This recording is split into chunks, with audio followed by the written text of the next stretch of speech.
Zeleni obrazovni program je iznimno važan iz razloga što stvara socijalni kapital, znanje, vještine i motivaciju kod studenata, kod mladih ljudi, odnosno djelatnici koji će stvoriti održivu poljoprivredu.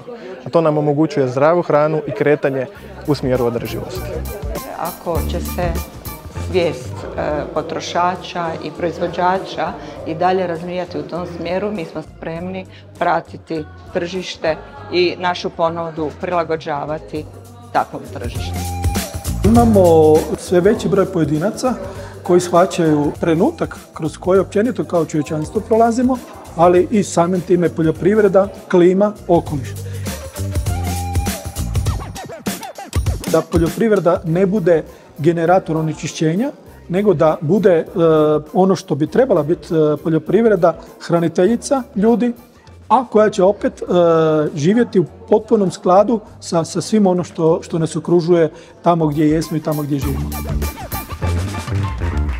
Svaka inicijativa je dobro došla jer ne dovodi samo do povećanja svijesti, već prije svega i do povećanja znanja u svim aspektima poljoprivredne proizvodnje, čime se negativni efekti na okoliš i na klimu mogu umanjiti.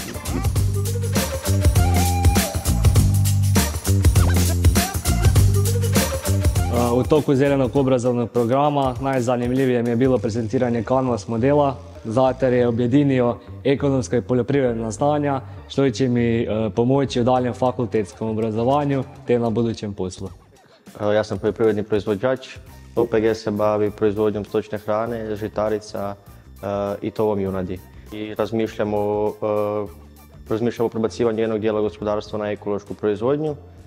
Zahvalio bih se svim predavačima SOFI programa i predavačima veleučilišta u Križevcima, kojima se mogu uvijek obratiti za pomoć i pitanja, i pozivam sve ostale ljude da se priključe SOFI programu.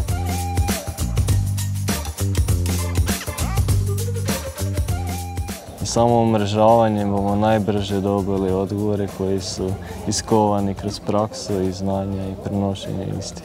Ova inicijativa je važna zato jer nam treba održivo gospodarenje zemljom i hranom i treba nas biti čim više mladih koji se tome priključuju jer inače budemo stvarno svi gladni.